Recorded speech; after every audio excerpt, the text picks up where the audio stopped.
Hello friends, Medivision retail platinum में आपका स्वागत है। आज के इस सेशन में हम रिसीट एंट्री के बारे में जानकारी लेंगे। जब भी अपना क्रेडिट कस्टमर उसका उधारी का पैसा जमा करवाने आता है तो उस टाइम हम उसका रिसीट बनाते हैं। तो ये रिसीट एंट्री कैसे करते हैं वो आज हम देखेंगे। इसके साथ में ही उसको एडिट कैसे करते हैं और डिलीट कैसे करते हैं ये भी देखेंगे। तो आइए सेशन शुरू करते हैं। सबसे पहले रिसीट एंट्री में जाने के लिए हमें वाउचर एंट्री में आना होगा।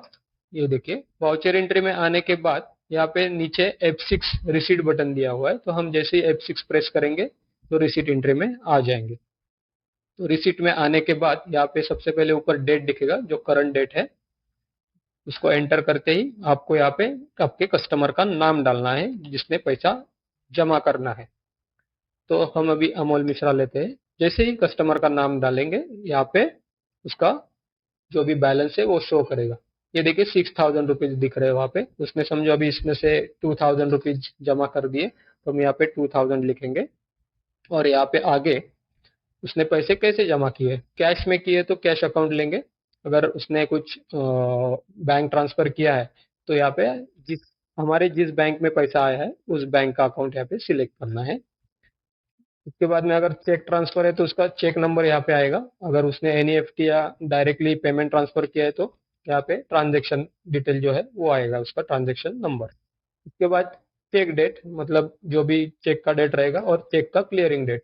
तो चेक का क्लियरिंग डेट अलग क्यों दिया है, इसका इस्तेमाल हम बैंक रिकन्सिलेशन में करते हैं।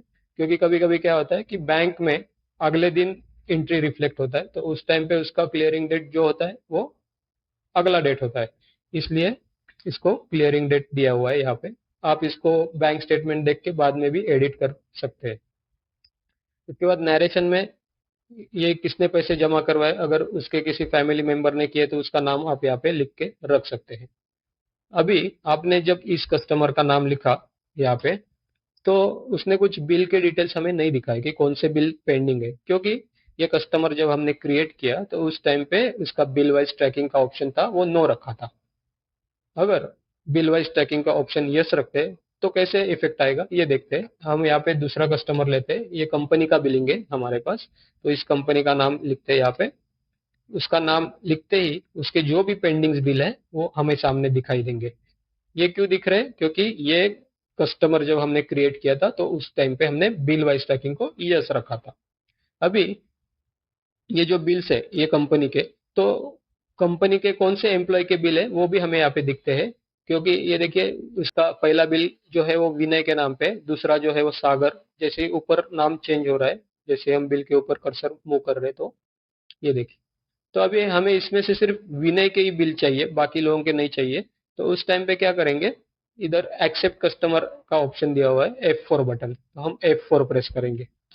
यहाँ पे कंफर्मेशन आएगा, इसको हम यस करेंगे और यहाँ पे हम विनय नाम लिख देंगे। तो इसको हम सिलेक्ट करके ओके करेंगे तो सिर्फ विनय के ही बिल दिखेंगे। ये देखिए, बाकी के बिल्स यहाँ से चले गए। वैसे ही अगर हमें दूसरा देखना है, ये सागर के देखने सिर्फ, तो सागर लेंगे यहाँ पे। तो ये देखिए, सिर्फ सागर के बिल पेंडिंग है, वो ही दिखेंगे यहाँ पे, बाकी के निकल गए। तो इस तरीके से हम एक्सेप्ट कस्टमर कर सकते हैं। इसका इस्तेमाल हॉस्पिटल में भी होता है। हॉस्पिटल में अगर आपका हॉस्पिटल अटैच काउंटर है और हॉस्पिटल का जो भी एडमिटेड पेशेंट है उसका बिलिंग आपके पास है, और लेकिन बिलिंग हॉस्पिटल को होता है, तो उस टाइम पे हॉस्पिटल का नाम लिख के आप पेशेंट यहाँ पे सिलेक्ट कर सकते हो कि पर्टिकुलर उसी पेशेंट के बिल दिखाई देंगे फिर आपको। अभी हम यहाँ पे इसको सिलेक्ट करेंगे एंटर करके, और इसका F2 करके बिल बना सकते हैं। इसमें दूसरा भी एक ऑप्शन है, यहाँ पे देखिए। फिर से हम उस कस्टमर का नाम लिखते हैं, बिल जो भी सिलेक्ट किया इसको निकाल लेते हैं। अभी F3 adjust bye date range, ये कब यूज में आता है कि हमें समझो पर्टिकुलर डेट रेंज में से ही सब बिल सिलेक्ट करने हैं। अभी ये देखिए, यहाँ पे बिल के डेट्स दिख रहे हैं हमें, 15/9, 15/9, 16/9, 21/9, 24/9, बराबर। तो हमें 15 से 20/9 के बीच में के बिल सब चाहिए, तो हम उस टाइम पे ये F3 वाला बटन यूज कर सकते हैं। ये देखिए, यहाँ पे F3 प्रेस करेंगे, यहाँ पे 15/9 से 20/9 का हमने डेट रेंज लगवा दिया। इसको ओके करेंगे तो ये देखिए, ये डेट रेंज में जितने भी बिल है वो ऑटोमेटिक यहाँ पे सिलेक्ट हो गए। तो अभी यहाँ पे आपको 3 ही बिल दिख रहे हैं, लेकिन कभी कभी क्या होता है कि ढेर सारे बिल रहते हैं वहाँ पे 20-25, तो हमें एक एक सिलेक्ट करने में जो टाइम लगता है वो यहाँ पे बच जाता है। ये देखिए, ये 3 बिल हमने सिलेक्ट कर लिए और अभी हम इसको, इसका टोटल भी दिख रहा है यहाँ पे नीचे देखिए 614। अभी इसको आगे प्रोसीड करने के लिए F2 बटन दिया हुआ है, F2 प्रेस करेंगे तो ये आगे आ जाएगा। अभी यहाँ पे हमें 614 लिखना है और इसने अगर समझो ये कैश में जमा करवाए तो यहाँ पे कैश लिखना है, बैंक से दिया तो बैंक अकाउंट, जो अपने जिस बैंक में पैसे आने वाले वो अकाउंट सिलेक्ट करना है। ये देखिए, तो अभी यहाँ पे नरेशन में आपको कुछ नोट लिखना है, बाय हैंड नीलेश, तो ये आप लिख के रख सकते हैं। अभी इसको एंटर करके सेव कर देंगे, बस सेव दिस एंट्री, यस हो गया।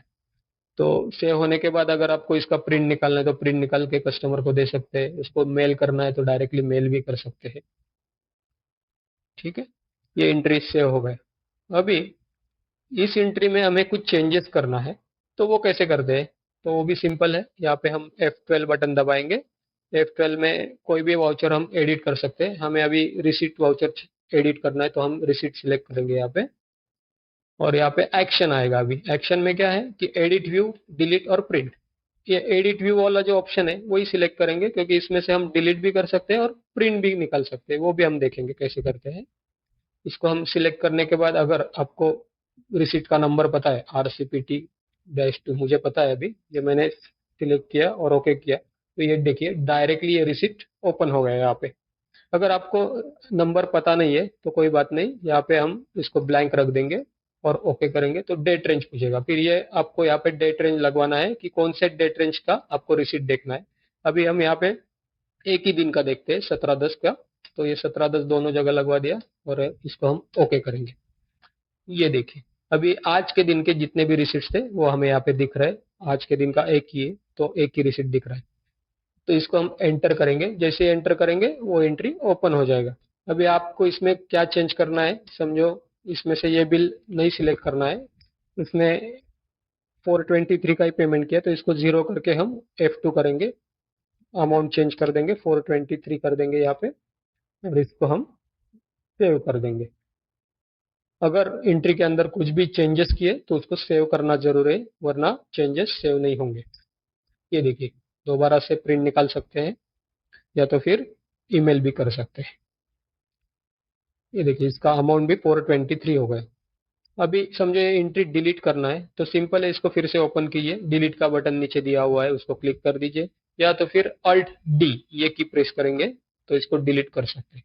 ये देखिए, डिलीट को हम यस कर देंगे तो एंट्री डिलीट हो जाएगा।